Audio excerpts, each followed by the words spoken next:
Welcome back to your nerdy show. I'm your host, Spoiler Master, and today we're diving deep into Vicious 2025, Bryan Bertino's haunting psychological horror film starring Dakota Fanning. This movie takes a simple setup, a knock on the door on a cold winter night, and turns it into a slow, suffocating descent into madness, guilt, and survival. By the time the credits roll, you're left questioning what's real, what's not, and what that cursed black box truly wanted from Polly. Let's unpack the story, explore the twisted meaning behind the box, and break down the ending that left everyone unsettled.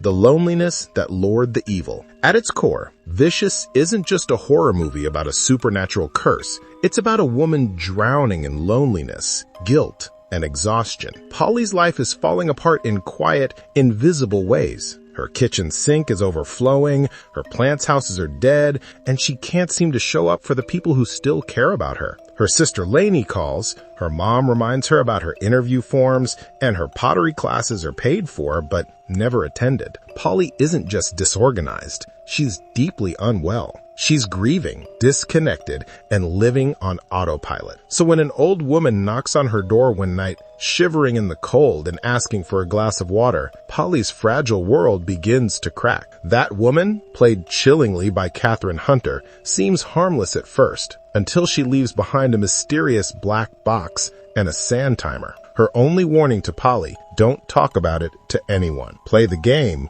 or you die.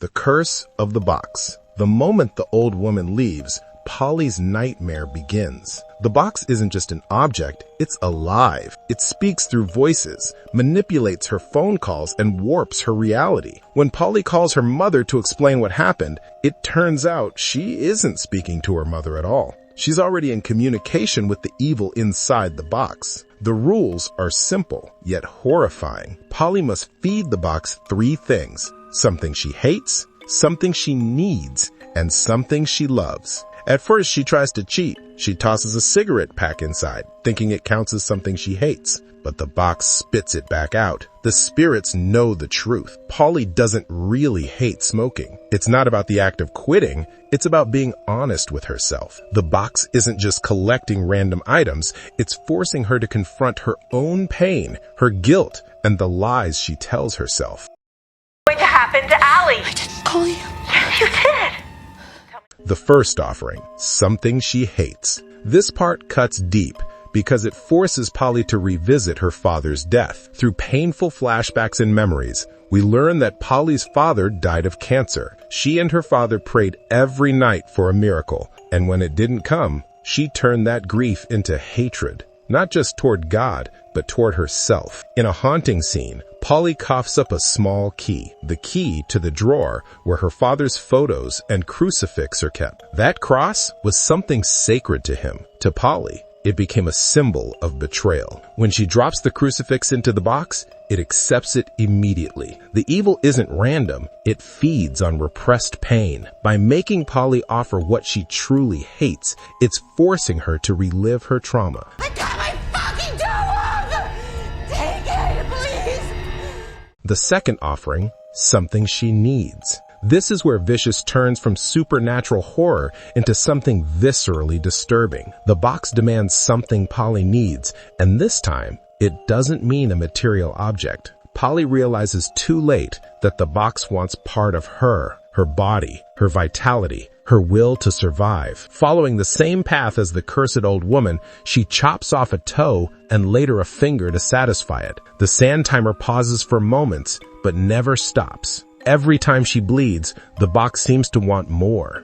The final offering, something she loves. And here's where Vicious reaches its emotional peak. Polly loves her niece Allie more than anything in the world. The thought of harming her is unbearable, but as the voices whisper in her head, the box seems to want Allie as the final offering. Polly resists. She begs, pleads, even bargains with the unseen evil. And when the box doesn't stop, the visions begin. She sees Lainey and Allie dead, their bodies mutilated, and realizes that her refusal has doomed them. In despair, Polly gives the box a strand of Allie's hair, hoping it will be enough. The box accepts it, but the sand timer keeps running. No matter what she offers, it's never enough. The evil doesn't want balance, it wants complete control. So, just park No, over no, here. don't let me in! No, don't let me in!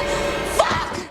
The false awakening. Then the movie throws a curveball. Polly wakes up at her sister's house. Lainey and Allie are alive, completely unharmed. For a brief moment, it seems like everything was a hallucination, a bad dream. But Vicious doesn't let her rest. Subtle details begin to break through the illusion. Lainey's house is messier than usual. The neighbor she thought she killed is alive, taking out the trash. But Polly's body still bears the scars. Her missing finger and toe are real. So was it a dream? No. The film suggests that Polly was caught in an alternate loop of reality created by the box. It used her guilt and memories to keep her trapped.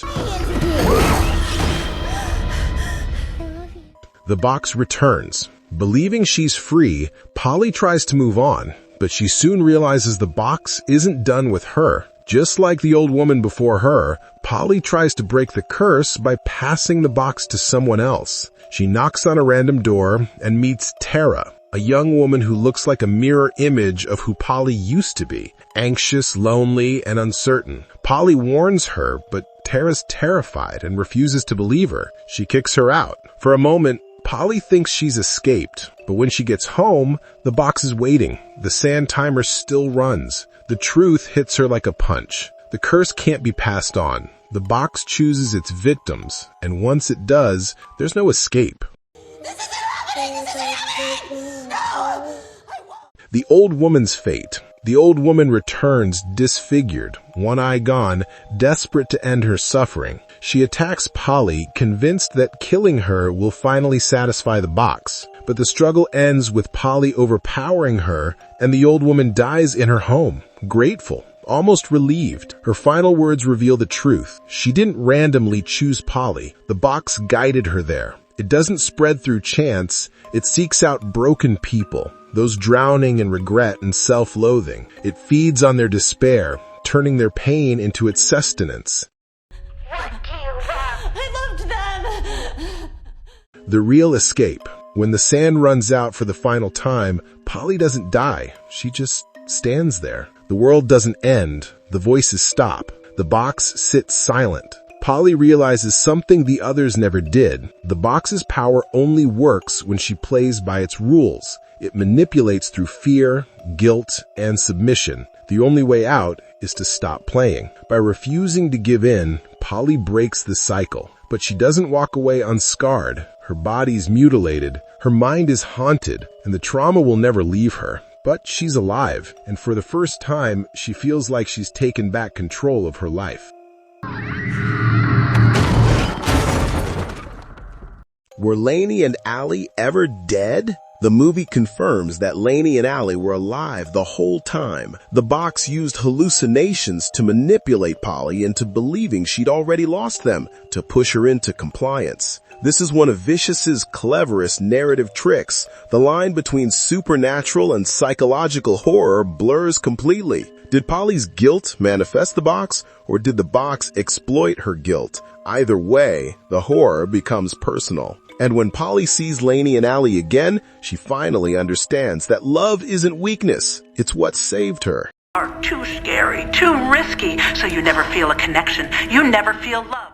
Tara's turn. In the final sequence, we see Tara again. She's struggling, panicking, mutilated, just like Polly was. The box sits in front of her, whispering. And now we realize Polly's story was just one loop in an endless cycle. For Tara, the rules are slightly different. Instead of something she hates, needs, and loves, the box demands something she wants. It adapts to each victim's weakness. We never see what Tara offers, but it doesn't matter. The curse isn't meant to end. The game shifts its form, but the outcome is always the same: pain, guilt, and eventual surrender. Fine, it's all right. Sorry. What's happening, Auntie P? I'm sorry. The final choice. The movie closes on a haunting image. Polly lights a cigarette, the same habit she once tried to give up. Her phone vibrates. She looks at it and then lets it ring. For once, she doesn't answer. She doesn't care who's calling, the devil, her guilt, her past. She's done listening. The message is subtle but powerful. The only real victory over the curse isn't destroying it, it's refusing to let it control you. Time is watching you, baby doll. Tick-tock. The meaning behind the ending. Bryan Bertino, who's no stranger to atmospheric psychological horror, The Strangers, the monster, uses Vicious as a metaphor for mental illness, depression, and guilt. The black box isn't just a demonic object, it's a symbol of intrusive thoughts, addiction, and self-destruction. The box feeds on broken people, because broken people are easier to manipulate. It makes them believe their pain is punishment, that suffering is the only way to survive. Polly's journey then becomes one of self-forgiveness. By the end, she doesn't conquer the evil by outsmarting it, she wins by reclaiming her agency. She accepts that she's flawed, scarred, and still worthy of life. Sorry, but it's true. Our nerdy thoughts. Vicious ends on ambiguity. The box is still out there, and Tara is suffering. Evil isn't destroyed, it just finds new hosts. But the emotional resolution lies in Polly's transformation. She starts as a woman who hides from her pain and ends as someone who confronts it. She learns that healing doesn't mean escaping your demons, it means refusing to obey them. And that's what makes Vicious so unsettling. It's not just about the supernatural curse, it's about the vicious loop inside your own mind, the one that keeps whispering, "You're not good enough." For Polly, the only way out was through. If you enjoyed this deep dive into Vicious, don't forget to hit that like button, share your thoughts in the comments, and tell us, what do you think the box really represented? Because sometimes the scariest monsters aren't hiding in your house, they're hiding in your head. No, what the heck, I'll laugh anyway.